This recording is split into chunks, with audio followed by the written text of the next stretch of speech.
dahil nga po hindi umaten itong si Shiminette Duterte, ay meron pala itong mga pasabog. Pero nagtataka naman ako, may pasabog ka pala, subalit datapwat bakit hindi mo ito sinabi doon sa Congress when you are about, mga kababayan? Kasi that is your chance to say something, di ba? To defend yourself, to defend your budget and Meaning to everything. say, there is no guilt yet until and unless you... Easy. Mamaya ka na. Eto, puntahan muna natin si Sara Duterte. Hindi ako bratinela o spoiled brat. Ang budget ng Pilipinas ay hawak lang ng dalawang tao.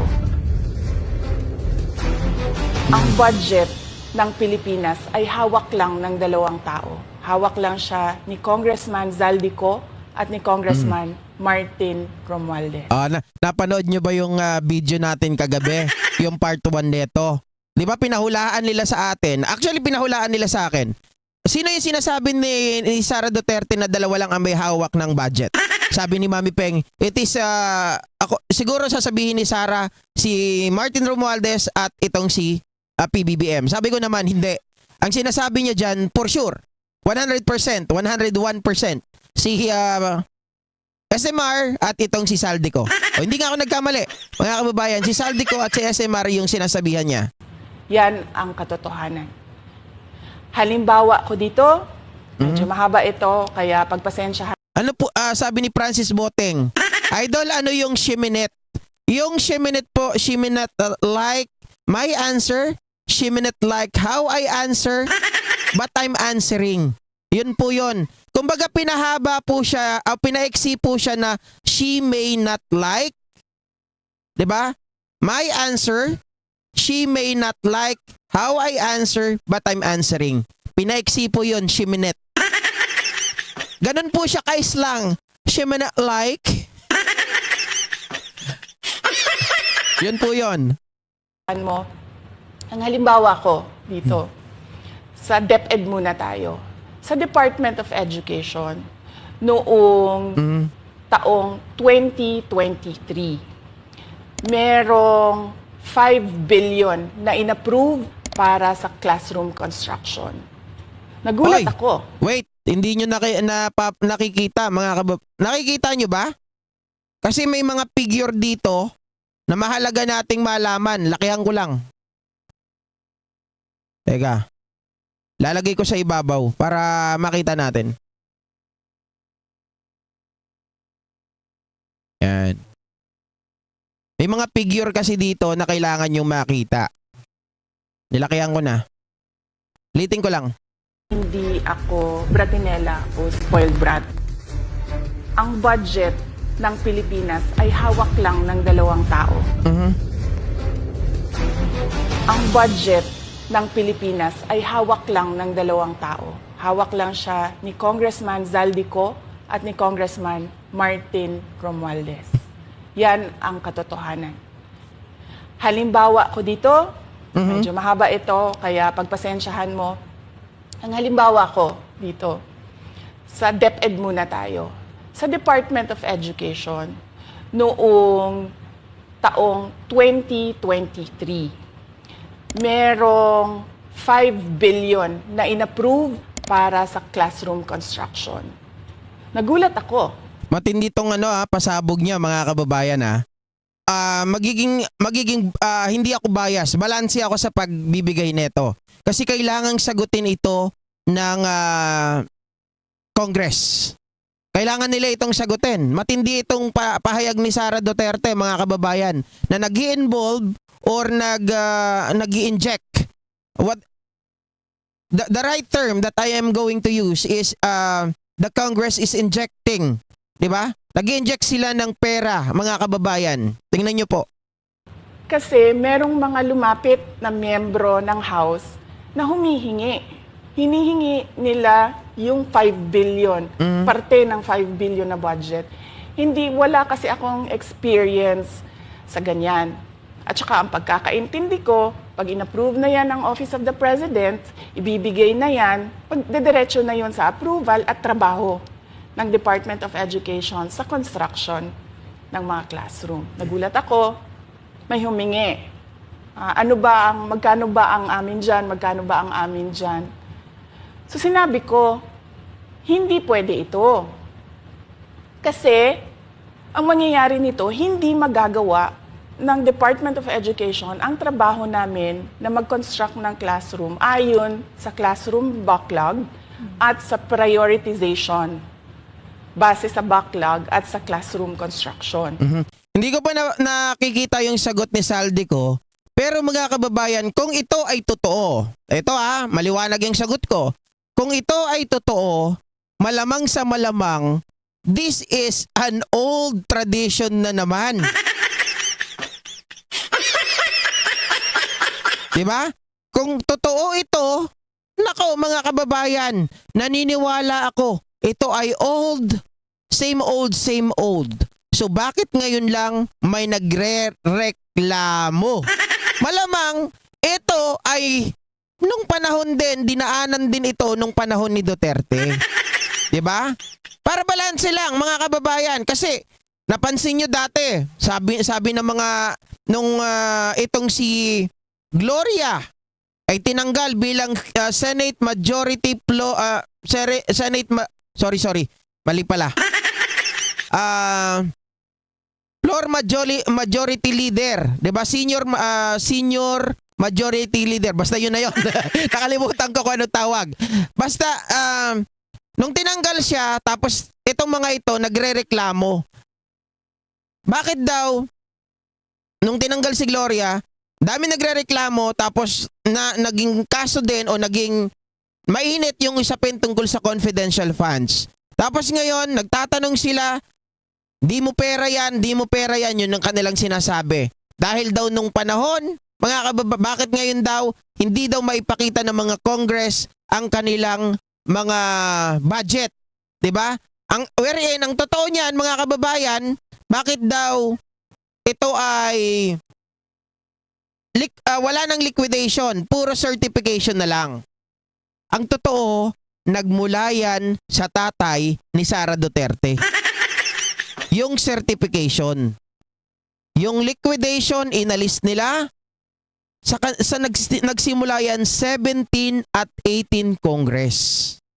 Tapos ngayon sila nagsasalita. Ipakita daw yung budget ng mga congressman. Bakit nung panahon ni Duterte, hindi kayo umangal? Nagkaroon pa ng Executive Order number 3 para hindi makita yung SALN, which is before yung SALN ay napaka-public, which is subject to scrutiny. Nung panahon ni Digong, ayaw niya na ipakita. Oh. So sinabihan ko yung isang congressman, sabihan ninyo si Martin Romualdez na hindi pwede chap-chapin ang classroom construction na 5 billion. Kaya kung makikita ninyo sa budget proposal na approved ng Office of the President, 5 billion yon. Pero nung lumabas yung GAA o yung budget approved noong 2023, naging 15 billion siya. Dahil hindi nga ako pumayag na kunin yung 5 billion, dinagdagan nila ng 10 billion. Ayun, mga kababayan, may injection na 10 million. So ang paratang ni Sara, hinihingian nila ako ng parte doon sa 5 billion proposed budget. Pero dahil tumanggi ako, dinagdagan nila ng 10 million. Mga kababayan. O tama ba? 10 billion, sorry. 10 billion. Tama ba? Billion ang pinag-uusapan? Dinagdagan para, sa madaling salita, ipang-bribe para hindi magsalita itong office ni Sara Duterte. Yung classroom construction ng Department of Education. Yung 10 billion na yon hindi kontrolado ng Department of Education. Controlled yon ni Congressman Zaldico at Congressman Martin Romualdez. Hindi ko na kailangan ng corroborative witness dito dahil makikita niyo yon sa papel. Makikita ng taong bayan yun sa papel. Net, 5 billion. Lumabas ang budget approved, 15 billion. So maiintindihan niyo, 'di ba? Bakit pa tayo magbo-budget hearing para sa Office of the Vice President? 2 tao lang naman ang nasusunod. Okay, so mga kababayan, ayun ang nga sinasabi natin. 2023 pang usapin ito. Tama? 2020. Kung may discrepancy at may nakita ka na problema, Sara Duterte. Okay? Pag may nakita kang problema, bakit mo ngayon lang inilalabas nung hindi na kayo magkakaalyado? So, meaning to say, Sara Duterte, there's something wrong behind. Diba? There's something at the back of your head na talagang iniisip mo siguro na kunin na lang ito. Kasi 10 billion yan. Bakit hindi ka nagsalita noong panahon na magkakaalyado pa kayo to write this malicious act? Para sa akin, malicious yan. Diba? Yung act na yan na hindi karapat-dapat, bakit hindi mo ito isinuplong? Bakit hindi mo ito binigyan ng issue? Bakit hindi mo ito inilabas during that time? Sara Duterte. So nakakapagtaka lang.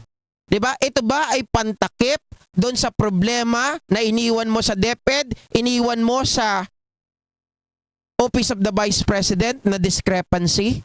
Na wala ka pa ring sagot hanggang ngayon? Na wala ka pa ring appeal? Na pinagtatanggol ka ni Marcoleta? Well, I am just asking in true questions. 'Di ba? Nagtataka lang ako. 2023 pa itong sinasabi mo or 2022? Bakit ngayon ka lang nagsasalita, Sara Duterte? Dahil ba nakinabang ka rin? Na ngayon na pinipiga ka na sa budget ng OBP at merong mga nakikitang discrepancy dito. Kaya ka umaaw-aw? Sabi ni Mama Eva Narita, baka nga agrabyado sa atian. Diba? Mga kababayan, mahirap na kasing paniwalaan yung ganito na ngayon lang nagsasalita. Pero kung noon mo sinabi yan, nakaalyado ka pa nila, mas maniniwala pa kami. Dahil matapang ka talaga, Sara Duterte. Baka mamaya iboto pa kita. Diba? Iboboto pa kita kasi matapang ka, kakampi ka nila, kaalyado ka nila. Tapos nagsasalita ka, oy may in-inject na 10 billion dito. Dahil ayaw ko pumayag sa gusto nilang mangyari. Diba? Oh, bakit ngayon ka lang nagsasalita? Sa budget ng bayan natin. Halimbawa, taong 2024, kung makikita nyo, ang approved na budget ng Office of the President para sa classroom construction ay 19 billion. Noong lumabas na ang House version ng Appropriations Bill, ay naging 24 billion ito. So, approved 19 billion, paglabas sa House, naging 24 billion. At doon sa 24 billion na yon, kung hahanapin mo sa papel, kinuha nila ang 5 billion ng repairs ng classrooms at nilagay nila doon sa 19 billion para maging 24 billion siya. So, ang naiwan sa repairs, Sabi ni Argo, mga kababayan. Argo, syempre magkakakampi pa sila noon, host. Argo, di ko alam kung nasa ng sorry to say this, brother, pero ang pangit ng justification mo para hindi magsalita si Sara. So ibig sabihin, pag magkakampi kayo, takipan na lang ng mata. Takipan na lang ng tenga, ganun ba yon? Hindi ka na magsasalita? Ibig sabihin yan, kung tama siya sa sinasabi niya, walang pinagkaiba yon, Argo. Sila ay pare-parehas na korap. 'Di ba? Nakinabang ka, hindi ka nagsasalita noon. Ngayon na sinasubject ka na for public scrutiny dahil sa mga discrepancies mo, umaalma ka. So ibig sabihin, there's something wrong with you. 'Di ba? Pag ikaw ay nahatian, pagkakampi mo, okay lang, magbubulag-bulagan ka. Pikit ang iyong mga mata. Nakapiring ang iyong mga tenga. Ay, baliktad. Nakapiring ang iyong mga mata. Nakatakip din ang iyong mga tenga. Ganon. Tama ba? Oo. Alam niyo kung noon pa nagsalita si Sara, baka hindi ko kinampihan sila Speaker Martin Romualdez, si Saldico. Sabihin ko, korap pala kayo eh. 'Di ba? Pero it depends kung mapapatunayan ni Sara yan. Pero dahil nga magkakampi sila at nagsalita siya, may point sa akin yun. Pero dahil ngayon lang nagsasalita, is it like a diversionary tactics na ginagawa ni Sara Duterte in order for them or for her na maalis yung attention doon sa kanyang mga winaldas, nilustay na mga pera? O bilyones din yan at milyones. Diba? Kawawang mga classroom ay 1 billion. Mhm. Kaya, makikita nyo, sa papel, nandyan yan. Naging 24 billion. Okay, sabi ni Argo, may ebidensya si Inday May ebidensya si Inday. Okay, nandun tayo. Bakit? Sabi nga ni General Torre, balikan ko yung sinabi ni General Torre. Sabi nyo, hustisya. Di ba? Hustisya para kay Pastor. Si Sara, naghahanap din to ng hustisya. Ang hustisya ba nahahanap sa kalye? Ang hustisya ba nahahanap sa TV5? Argo? Pag ito sasayaw lang si Harry Roque, Argo. Sabi ni Harry Roque, kapag ikaw ay nagbibintang at kung ikaw, mga kababayan, wala kang ebidensya, otherwise yan ay naninira ka lang ng tao. Ngayon, kung mayroon kang ebidensya, bakit hindi mo dalin sa korte? Ba't dinadala mo dyan sa TV station, mga kababayan? Dapat mag-file ka ng case. Sabi tuloy ni Harry Roque, ito, pasayawin natin si Roque. Ang mga bakla gusto na ibong lumilipad. Ang saya po nila. Ang mga bakla gusto na ibong lumilipad. Ang saya po nila. Huwag ganun malungkot. Okay, sagutin ko yan, mga kababayan. Yung sinabi kanina ni Sara Duterte na bakit niya dinadala dito sa TV5. Wala dyan ng hustisya. Kung gusto mong maniwala ang tao, why don't you file it in court? 'Di ba? Yung korte lamang ang makakapagsabi kung may discretion, kung may discrepancy, at mayroong graft and corruption or plunder na nangyayari dyan, Sara. Ganun lang yun. Otherwise, kagaya ka lang din na itong si Glenn Chong, kagaya ka lang din ni Harry Roque, nang hanggang kalye lang ang kaya ninyo. Una, Argo, makinig ka. Si Sara Duterte is abogada. She minet, diba? Abogada siya. So, dapat the first thing that she must think, mga kababayan, is a legal matter. Diba? Proceed to the court. Doon niya dalhin lahat. Wala dapat magiging problema. Bakit hesitant siya ngayon na dalhin sa korte? There's something wrong. Meron talagang mali. Diba? Ma'am Sally Santos, shoutout. Meron talagang mali doon. Mga kababayan. No. Bakit di niya dalhin sa korte? Korte lang ang makapagsasabi. Siyempre, haharap lahat ng mga yan. Paano niya ngayon mapapatunayan? Sa madaling salita, ano lang itong ginagawa ni Sara Duterte? Ano? Ano ba tawag doon, mga kababayan? Ito ay for public consumption lang. Hindi. Ito ay trial by publicity lang. Yun ang may laman. Yun ang ginagawa ni Sara. Trial by publicity. She's trying to intimidate and she's trying to get some attention, mga kababayan, para mawala yung attention ng mga discrepancy sa kanyang mga old office, yung DepEd, and of course, the office of the Vice President. Yun lang. Simpleng-simple.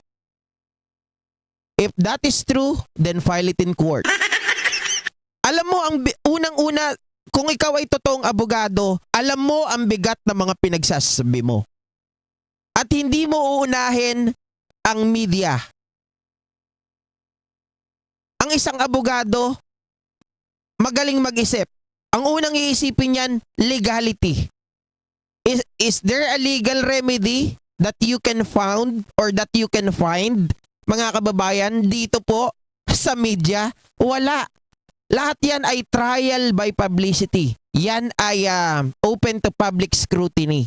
Pero kung legality ang pag-uusapan, since you are a abogada,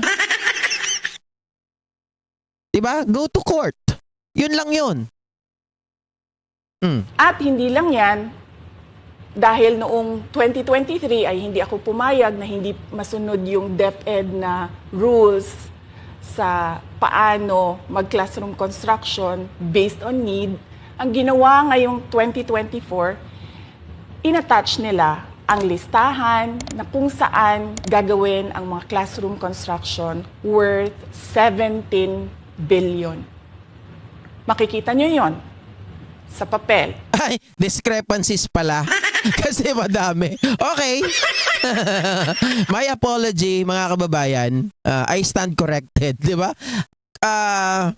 Discrepancies. Pagdating namin sa Senate, nakita yun ng mga senador. Tinanong nila, Argos, are you sure? Wala pang pinapile na case? Nako, dyan ka mali. Huwag ka mag-alala. It will going to show to the public soon. ang Okay? Department of Education, totoo ba o hindi totoo na galing sa inyo ang listahan ng 17 billion ng mga classroom construction? So sabi namin sa mga senador, hindi totoo. Hindi namin magagawa yung trabaho namin. Hindi natin masasolve ang classroom backlog kung ganito ang nangyayari. Pwede ba ninyo kaming tulungan? Yung mga senador naman, very helpful sila. Oo, tulungan namin kayo. Kaya nga kung makikita ninyo sa interpellation ng isang senador doon sa budget hearing sa Senate, tinanong niya diretso, galing ba sa DepEd ang listahan ng 17 billion? Galing ba sa DepEd ang listahan na inattach doon sa House version? Sinabi namin hindi. Hindi galing sa amin yan. On record yon. Yes, exactly, Ma'am Amalia Matienzo. Dapat dito, etong bagay na to kasi, to defend your budget in 2025, you can tell this di ba? Pwede mong sabihin ito, mga kababayan, that is your right time and right place to shine. Diba? Diyan mo ilabas lahat ng mga sinasabi mong baho. Bakit ayaw mong humarap? Diba? Kung talagang ikaw ay puno ang iyong dedikasyon, 100% yung sinasabi mong tama ka. Diba? Dapat patunayan mo yan. Humarap ka sa maraming tao, harapin mo rin yung problema mo, at the same time, you can you can kick them back. Diba? Pwede mong silang sibahin pabalik gamit yung mga allegation mo if that is true. Oh. Makikita nyo sa mga videos, balikan nyo yung mga videos. Makikita nyo. Yes, my concern, Madam Chair, Mr. President, under the GAB, I observed that there was an increase in the budget for the construction of new classrooms from 19.6 billion to 24.6 billion. However, this is my concern, which you mentioned earlier, that the repairs and rehabilitation of classrooms was decreased from 6.5 billion to 1.5 billion. I also have information, Madam Chair, Mr. President, that 24.6 billion allocated under the GAB, but only 9.8 billion from the allocation is left to the discretion of DepEd. Well, Ma'am Ernest Rodriguez Valdez, she might telling the truth in the wrong place. Mga kababayan, sa totoo lang, sabi ko nga po, if she's telling the truth, and if she insisted and she believed 100% to what yung kanyang pinaniniwalaan, then therefore as being an abogado or attorney, then therefore mga kababayan, the right place is to kick them back doon sa budget deliberation, and also 'di ba in what do you call this, yung right place or right avenue, lahat ng mga allegation mo is the court, 'di ba? Diyan sa korte, diyan mo sabihin lahat 'yan, or doon isama mo na yung maging right avenue mo na rin yung Congress, na kung saan ay tinitirada ka nila, sabi mo tinitira ka nila, eh di fight them back having this allegation. Kung alam mo talaga sa sarili mo na tama lahat ng mga sinasabi mo na to, unless otherwise wala kang tiwala, 'di ba? Kaya hindi ko na kailangan ng witness kasi makikita nyo sa papel. Mhm.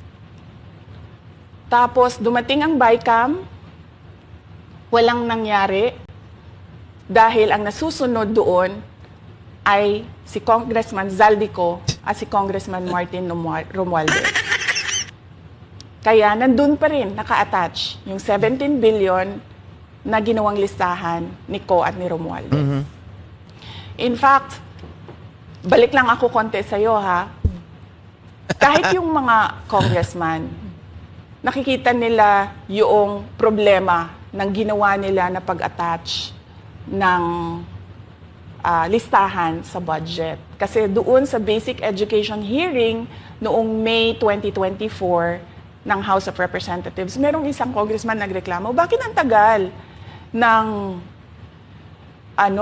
classroom construction? Bakit ang tagal? Sabi nung USEC ng DepEd, kasi may pabago-bago sa listahan ng DPWH dahil hindi kami ang gumawa ng listahan. Yeah, Mr. Chair, with respect to the 17 billion in Annex A of the GAA, we are not privy on how the school sites were chosen. So, be it as it may, How is it chosen? I'm not privy to that, Mr. Chair. As, when the GAB came out, there was a 14.7 billion Annex A. Then when the committee, the GAA came out, from 14.7 it became 17 billion. So we are not privy to how the list was generated. Ayan. So dagdag ko Actually, mga kababayan, we talk about it as well. Tiningnan ko rin yan sa GC kanina, and nakita ko rin talaga na ako naniniwala na those particular amount of money, ang tawag ko dyan, injected. In-inject talaga nila. So ngayon, dapat magpaliwanag. O, kinakampihan kita, Argo, kahit papano ha. But then again, mga kababayan, my point is, why Sara Duterte, ngayon lang siya nagkakaroon ng mga ganitong pasabog. 'Di ba? Bakit noon ayaw niya itong gawin? 'Di ba? Dahil ba magkakalaban na? So ibig bang sabihin, mga kababayan, pag magkakampi, pag mali yung ginagawa mo, okay na. Ganon. Walang magiging problema. So takipan na lang ng mata, kampi-kampi na lang. 'Di ba? Basta lahat makinabang yung bulsa.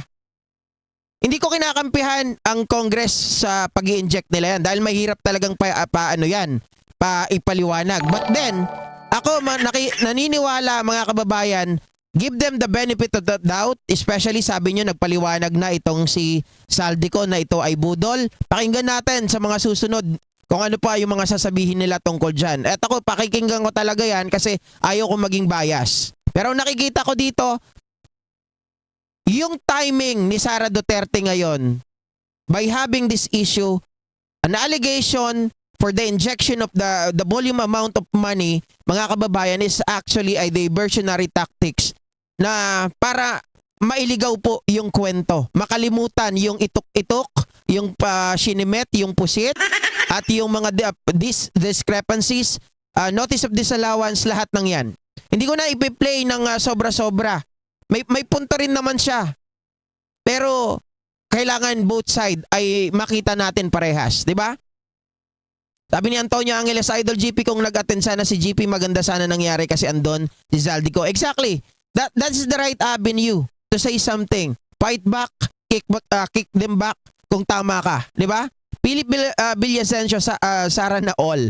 Hindi ka na mapapagkatiwalaan, tinatanong ka nasaan na si Kibulok, ang sagot mo, nasa ibang usapan naman po yan mga kababayan, pero ayan, sana makita din yan, di ba? Pero napansin na yan ng mga tinatawag nating mga congressman na itong mga ito, isa rin yan sa ginawa nilang at diversionary tactics para umalis po yung mga pulis natin dyan sa Kingdom. Mama mo, saburin mo lahat sa Kongreso, hindi yung maninira. Tama, sagutin mo lahat sa Kongreso, hindi yung maninira ka dahil hindi mo nakuha yung 2 billion, putak ka ng putak, di ka naman manok, hindi ka babusog ng minukbang mong pera. Sabi ni Eva Narita, pagbati-bati okay lang dahil away-away sila, bulgaran na. Pagbati-bati, okay lang dahil away-away na, sige, bulgaran na. So yun ang mali. 'Di ba? Balik sila sa same old. Argo, thank you so much for sharing your blessing. Argo, baka magpasabog ng kasamaan at kasinungalingan ang ibig mong matumbok. Norma Agaton, nako, inako sa pa ang Congress tulad ng tatay. Kala mo pwede na siya ng Pangulo. Gusto niya walang tanong-tanong, siya ang masusunod. Correct, mga kababayan, di pwede yun. Yuki Sawaki nandun si Saldico, kaya di umattend yan si Pusit. At Mariana Liza Dumagat, ang bidding sa DepEd na winala ang dapat may savings na ilang bilyon. Sinong responsable sa Romualdez pa rin? At ko, ang Confi funds na nawala in just 11 days, kasalanan pa rin ni Romualdez? Yan nga mga kababayan. Kasi malawak na usapin ito Hindi tayo pwedeng maging one-sided. But then again, Sarah has a point as well. But the question is, why this issue or this controversial issue ngayon lang inilabas, 'di ba? Dapat matagal na. Joshua Mimiano, tama ka po. I agree. Esther Hambleton, balat kayo siya.